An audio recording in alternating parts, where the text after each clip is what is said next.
this upper hose here on this 2009 Subaru Outback. First thing you want to do, take your ramp, stuff it into that tire. Take your other ramp, stuff it into that other tire. More. Alright. And now you get the clearance you need. Next thing you want to do, passenger side, down underneath the car. Helps if you have a light. Find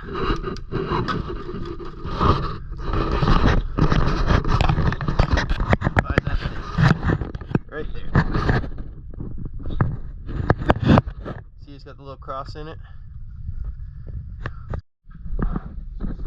Alright, so here's what I'm talking about. Phillips screwdriver.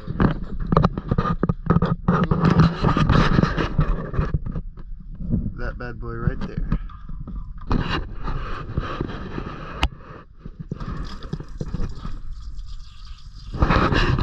What you end up with is this little thing. That's what you're looking for. Take this little hose off that nipple on your overflow tank. Do that dang it. Take that. That's a bolt. Take that thing off right there. It's 10 millimeter. Well, it is on this car anyway. Go to the bottom of the car again. This is on the driver's side. And undo that little clip right there. There's probably one on the left side. This is for the fan. This is the clip, electrical connection for the fan. Go ahead and unclip that. It's just a little tab you flip down. And then you pull the back out of it. You can see it's already disconnected. Okay, the other thing you're going to want to do is there's going to be another bolt just like the one that was right here by the coolant reservoir. There's going to be another one right there. Unbolt that one, and then if you have that clip on the bottom of the electrical connection on the bottom of the coolant reservoir undone, you should be able to move this radiator hose out of the way and pull this thing right out. Obviously you're going to want to wiggle and finagle it just until it comes out.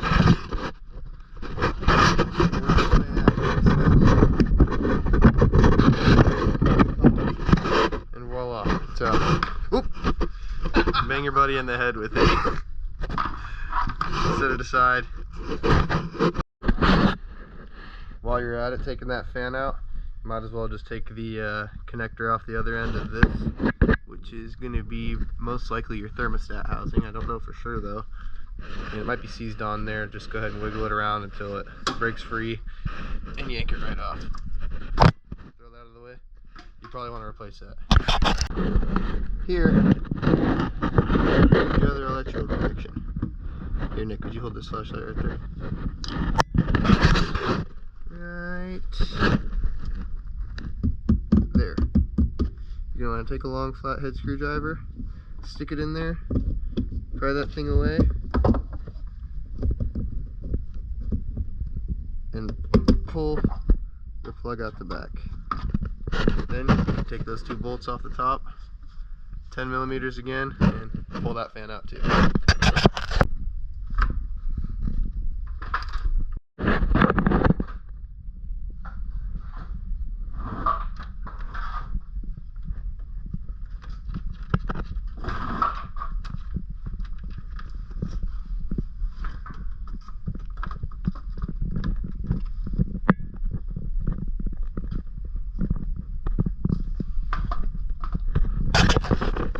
You probably want to keep them separated so you know which one goes on which side.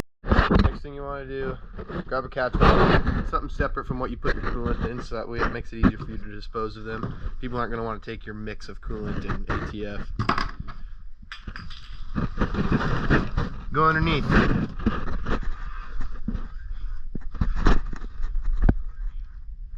Grab your pliers and take that little hose clamp dealy bobber off.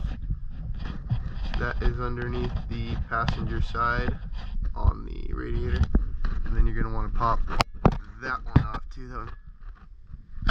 Oh, and then once you pop them off, point them right down into your catch pan.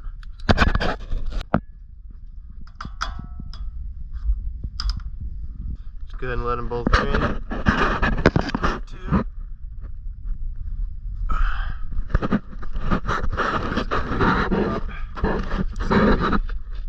That one there, and that one there. We kind of bent that one down a little bit. That one makes it easier. gonna replace the radiator anyway, and you know for sure you got the right one, you can just go ahead and bend that thing out of the way or break it off. I mean, whatever you gotta do to get it off, man. You gotta put a new damn radiator on anyway. Next step, take a 12, put it on that bolt, break it loose. This is your radiator support. It's right on the front of your car on the passenger side. You also have another one on the driver's side. Alright, now that you got the radiator unbolted, and hopefully by then these two lines that you unhooked will be done dripping, go ahead and grab them and bend them out of the way behind this lower radiator hose, and then go ahead and detach that lower radiator hose and get it out of the way. Then you're going to be free to just wiggle these off and pull the radiator right out. The last thing is that lower radiator hose. Got that lower radiator hose off and out of the way. Step aside. Careful when you take that thing off, there's probably going to be coolant in there. Just assume that everything you take off is going to have coolant in it and have the bucket ready. Pull the radiator out.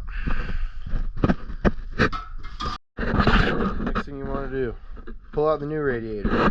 Check the thing out. See? Compare it to the old radiator. Ours has this little nipple right here that we do not have on the old radiator. But the new radiator came with, if I can find it, this little plastic bag right here, which had a assortment of little fittings in it, and it came with this rubber cap for that nipple. Then what you're going to do is you're going to take off the old hardware and put it onto the new radiator. Anything that came off the old radiator, just put it on the new radiator. You know, this is pretty simple. I opted to just go ahead and take the fans off and do that separately. I'm going to put the radiator in before I put the fans back in. So the radiator will be mounted up in the car, and then we'll go ahead and mount the fans to the radiator inside of the car. It's just going to be easier that way for me. Do it however you want.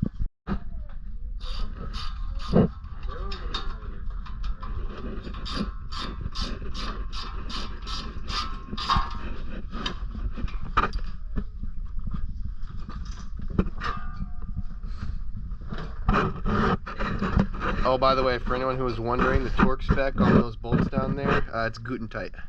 Now that you have all that done, radiator's back in, put the supports back on right here and right here, and then you just did a reverse of everything that you did in the beginning. Put those transmission lines back on the bottom there. You can see the red caps, you can kind of faintly see them. Let me grab a little. Put those transmission lines back on, route everything the way it was, put your upper and lower radiator hoses back on, radiator cap, coolant reservoir, all that jazz. Put your fans back on, make sure to plug the connections back in. You can see one connection right here.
Alright, last couple things. Pretty much got it all back in there. You're going to want to make sure you go over the whole thing again. You tighten all the hose clamps. We switched these from those stupid Subaru compression clamps to just regular old hose clamps. Make sure you got all those tight. Make sure you got all those little stupid stock Subaru clamps back on the way they're supposed to. Make sure you routed the two transmission cooler lines. We have a flashlight here.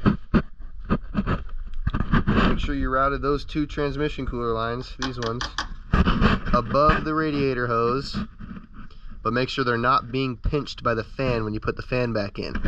Make sure you clip those connections back together for the fans. Go back over everything, make sure all your hose clamps are tight. Tip is, just face all your hose clamps straight up, and all those stupid Subaru fittings, or clamps, face those straight up. Makes them easier for you to get to next time. Last but not least, these things here on the bottom. You're gonna want to make sure you get those tightened. The way you're gonna get it from AutoZone or wherever you get it from. These are gonna be floppy. These nipples, you adjust them to where you want them, and then you hold it in place while you tighten this right here. You just use an open-ended or a adjustable wrench for that. Same goes for that one right there. And then make sure you get everything's back on over the transmission lines, otherwise you're gonna have a bad day. And after that, you should be all good to fire it back up. When you do fire it back up, leave the radiator cap open. Fill it up as much as you can with transmission fluid before, or with not transmission fluid, with coolant before you fire the thing up. As you're doing it, you're gonna want to like squeeze these hoses down there and leave the car running with the radiator cap off for as long as you need to, and keep coming back and topping it off. Leave it running for 5-6 minutes, come check that, top it back off again. What you're doing is you're burping all the air out of the system. When you fill this thing back up, there's going to be a ton of air stuck in the system because of the because we drained it all out. So make sure you do all that, and you should be ready to rip, tater, chip.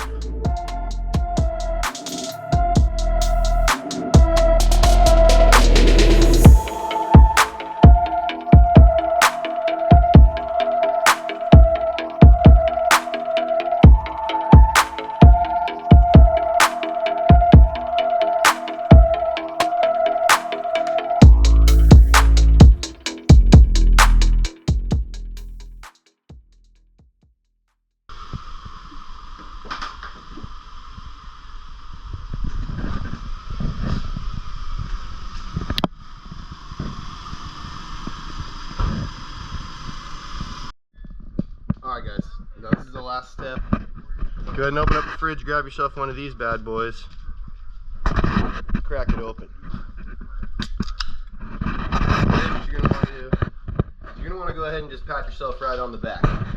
What you did is you just saved your buddy $200, $300, $400, $500, $1,000, depending on where you're at. You know, that's worthy of a beer. And a pat on the back. Right, buddy? Hell yeah. What you reading? Trying to figure out how much coolant to put in here. Oh, you just put it in there until it's full.